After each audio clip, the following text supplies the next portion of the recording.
Hi everyone, Patrick Marks here. Thanks for watching. Today's topic is the Bible relevant for people today? The dictionary says that relevant means bearing upon or connected with the matter in hand. Pertinent. In other words, something is relevant today if it directly relates to whatever's yanking your chain. Now, one reason the Bible still matters today is because it directly affects whatever's messing with your life right now.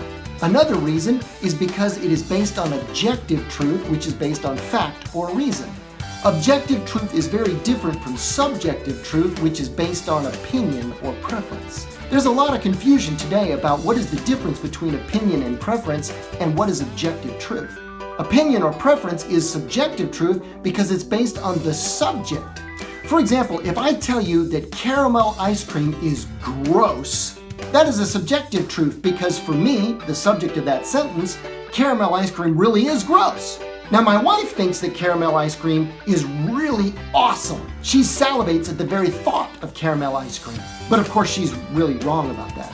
Now, objective truth is something that matches up with whatever is actually real. So it really doesn't matter who the subject is when it comes to objective truth. For example, if I tell you that in my freezer I have a whole lot of caramel ice cream, that is an objective truth because there either is caramel ice cream in my freezer or there is not. Now, you can honestly believe that there's caramel ice cream in my freezer. You could believe it so much you write books about it. You could start a protest march saying there is caramel ice cream in Pat's refrigerator. Caramel, caramel, caramel, caramel. But if there is no caramel ice cream in my freezer, then guess what? Your objective truth claim is wrong. Now, the Bible is relevant today because it's based on objective truth claims that we can check with fact and reason. For example, Romans chapter 1, verse 19 says this: "What may be known of God is manifest to them, for God has shown it to them," that would be you. "For since the creation of the world, his invisible attributes are clearly seen, being understood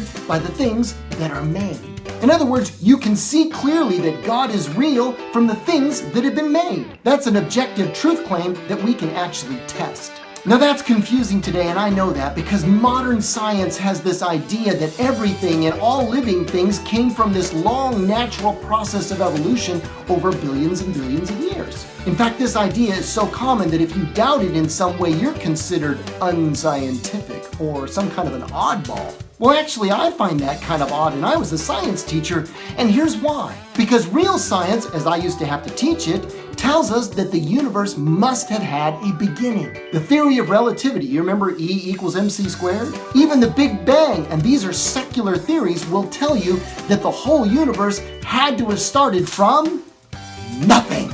Best-selling science writer David Darling, who has a PhD in astronomy, he explains it best. Now, Dr. Darling is no friend to Bible believers, I'm here to tell you that. "What is the big deal?" says David Darling.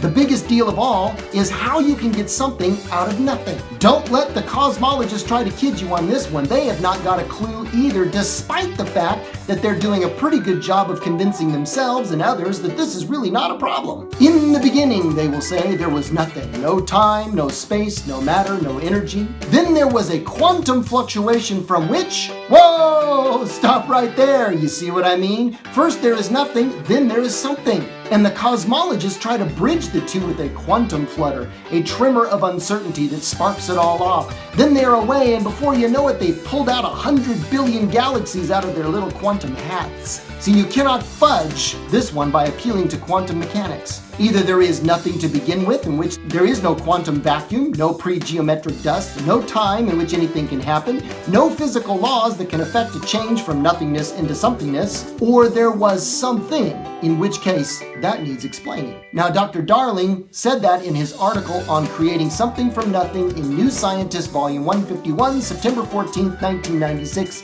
page 49. So scientists do think that everything came from nothing for absolutely no reason. They simply can't explain how everything could just pop into existence out of nothing. And they certainly can't find any experimental data that would back up that kind of an idea.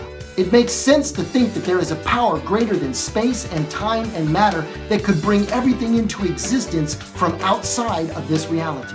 And only the God of the Bible fits that description. Genesis chapter 1, verse 1 says that in the beginning God created the heavens and the earth. And the word created there in Hebrew is bara. You really got to learn to roll the R's in Hebrew. Brr. bara. Anyway, bara means to create or to form something, now wait for it, out of nothing. So the Bible taught that God, who is outside space, time, and matter, created everything out of nothing 30 centuries before physicists figured out that that's what happened. Now, of course, there's a lot more to talk about in terms of how the Bible matches up with science very well. But that's not something I can cover in about 5 minutes. But if you subscribe to my channel, I'll keep trying to explain things to you. Click the like button, and don't forget, be good, don't do anything evil, and I'll see you next time.